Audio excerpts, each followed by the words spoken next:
Good afternoon students. आज का हमारा टॉपिक है नेचर ऑफ मैनेजमेंट, कि जो हमारा मैनेजमेंट होता है उसका नेचर कैसा होता है।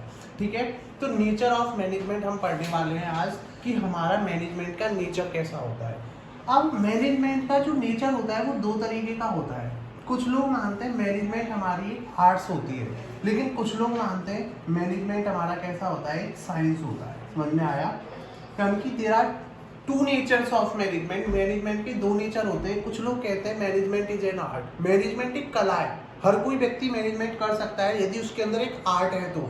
लेकिन कुछ लोग कहते हैं नहीं, मैनेजमेंट एक साइंस है।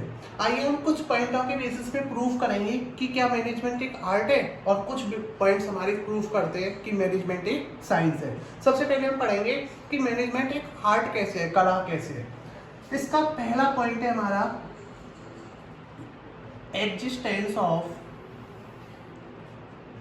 theoretical knowledge।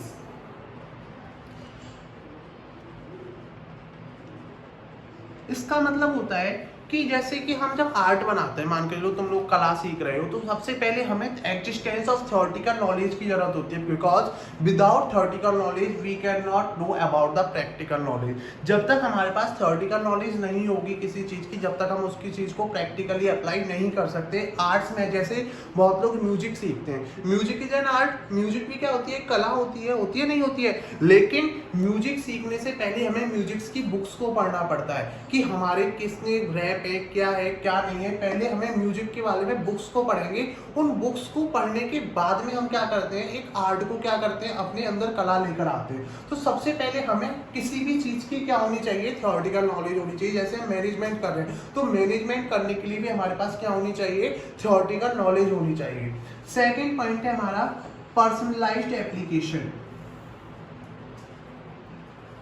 पर्सनलाइज्ड एप्लीकेशन का मतलब क्या होता है, पर्सनलाइज्ड एप्लीकेशन का मतलब होता है कि मान के चलो मेरे पास, मैं एक म्यूजिशियन हूँ और मेरे पास 10 लोग म्यूजिक सीखने आते हैं। ठीक है, मैं सभी 10 लोगों को एक समान म्यूजिक सिखाऊंगा नहीं सिखाऊंगा। लेकिन जब मैं उन 10 लोगों को म्यूजिक गाएंगे तो 10 लोग अलग अलग तरीके से म्यूजिक गाएंगे। क्यों? क्योंकि हर किसी की क्रिएटिविटी क्या होती है, अलग अलग होती है। हम कितने ज्यादा क्रिएटिव हो सकते हैं वो हमारे ऊपर डिपेंड होता है। समझ में आ गया?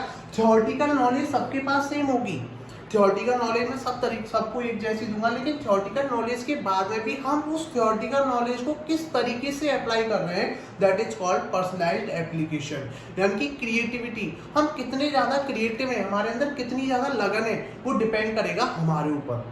एंड थर्ड पॉइंट है हमारा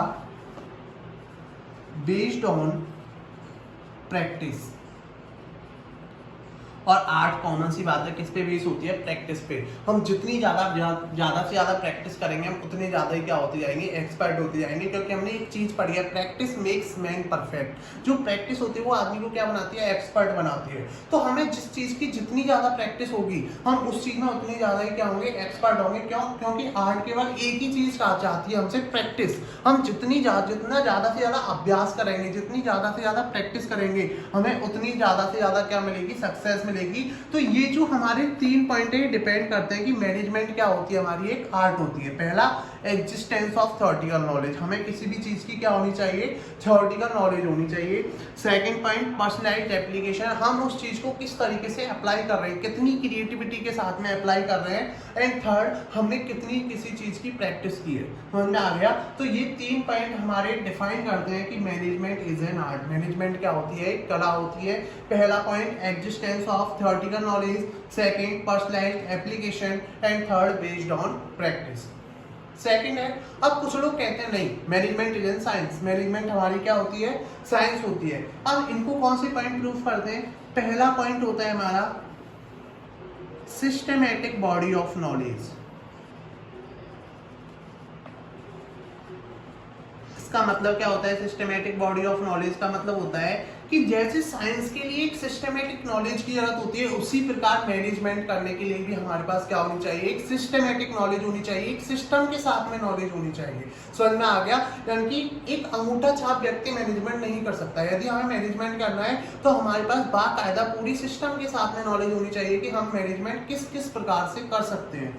सेकेंड पॉइंट होता है हमारा बेस्ड ऑन एक्सपेरिमेंट्स।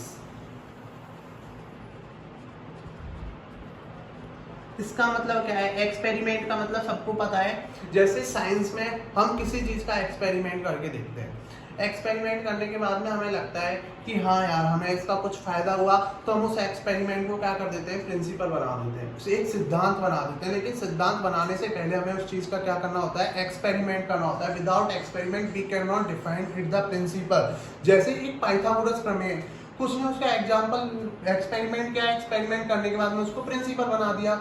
जैसे न्यूटन्स का लॉ था, एक सेब गिरा, न्यूटन्स को कुछ लगा होगा, तो न्यूटन्स ने क्या कर दिया? उसको लॉ बना दिया, दैट्स कॉल्ड न्यूटन्स लॉ। लेकिन न्यूटन ने जो लॉ बनाया था, उस लॉ के पीछे भी उसका कोई एक्सपेरिमेंट था या नहीं था? तो साइंस में हमें बहुत सारे एक्सपेरिमेंट करने होते हैं, और उस एक्सपेरिमेंट का यदि हमें कोई बेनिफिट दिखता है तो हम उसको क्या बना देते हैं? एक सिद्धांत बना देते हैं, प्रिंसिपल बना देते हैं। जैसे बहुत सारे साइंटिस्ट हुए थे, और बहुत सारे साइंटिस्ट ने क्या किए थे? एक्सपेरिमेंट्स कर करके देखे थे, और उन्हीं एक्सपेरिमेंट्स के हिसाब से उन्होंने क्या बना दिए थे? प्रिंसिपल्स बना दिए थे। ऐसे ही मैनेजमेंट में भी हमने बहुत सारे प्रिंसिपल्स ऑफ मैनेजमेंट बनाए हुए हैं, जो हम अगले चैप्टर में पढ़ने वाले हैं। लेकिन जो हमने जो प्रिंसिपल्स बनाए मैनेजमेंट को, किस पे बेसिस है? हमारे एक्सपेरिमेंट पे बेसिस है। हमने कोई एक्सपेरिमेंट किया होगा, उस एक्सपेरिमेंट का हमें कुछ फायदा दिखा, तो हमने उसको क्या बना दिया? प्रिंसिपल बना दिया। एक थर्ड पॉइंट है यूनिवर्सल वैलिडिटी। यूनिवर्सल का मतलब क्या होता है? सार्वजनिक, और वैलिडिटी का मतलब होता है सत्य। जैसे हम साइंस के प्रिंसिपल को सभी जगह अप्लाई कर सकते हैं, चाहे तुम यूपी बोर्ड में पढ़ रहे हो, चाहे तुम सीबीएसई बोर्ड में पढ़ रहे हो, चाहे तुम राजस्थान बोर्ड से पढ़ रहे हो, हर जगह साइंस की बुक हमें एक जैसी मिलती है, हर जगह साइंटिस्ट के प्रिंसिपल सेम होते हैं, यूनिवर्सल वैलिडिटी होते हैं। यानी कि हम जैसे साइंस के प्रिंसिपल्स को सभी जगह अप्लाई कर सकते हैं, वैसे हम मैनेजमेंट के प्रिंसिपल्स को भी सभी जगह अप्लाई कर सकते हैं। ऑल ओवर ब्रह्मांड में हम क्या कर सकते हैं? इनको अप्लाई कर सकते हैं। समझ में आ गया? तो जिस तरीके से साइंस के प्रिंसिपल सभी जगह वैलिड होते हैं, उसी तरह हमारे जो मैनेजमेंट के प्रिंसिपल्स होते हैं वो भी सभी जगह क्या होते हैं? वैलिड होते हैं। तो ये जो 3 पॉइंट्स हैं, ये हमें डिफाइन करते हैं कि मैनेजमेंट क्या होती है, साइंस होती है। पहला, systematic body of knowledge, second, based on experiment, and third, universal validity. तो 3 ही पॉइंट हमारे आर्ट के और 3 ही पॉइंट हमारे साइंस के। आओ दोबारा से एक बार रिवीजन कर लेते हैं।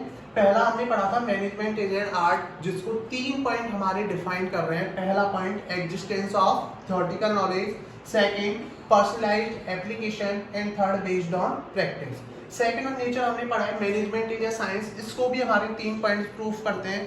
पहला, systematic body of knowledge, second, based on experiments, and third, universal validity. तो 3 ही पॉइंट हमारे मैनेजमेंट इज एन आर्ट के हैं, और 3 ही पॉइंट हमारे मैनेजमेंट इज एन साइंस के।